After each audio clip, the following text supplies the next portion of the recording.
C'è la Tolos e poi c'è l'ultima pietra che chiude, no? Ah, piattaforma. Ma è fatto benissimo. E poi qua abbiamo la nicchia laterale, anche profonda, Guarda, Sì, perché secondo me quello deve essere il piano di calpestio. qua sotto. Anche più giù. E gli ingressi non sono mai così bassi. Sì, che poi c'è, guarda, i pietroni che si trovano qua. Poi l'altro ingresso. Cioè l'altra nicchia.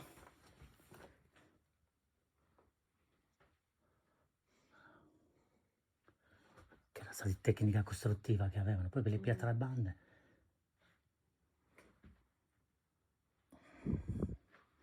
Poi voleva entrare nell'altra nicchia proprio di fronte all'entrata,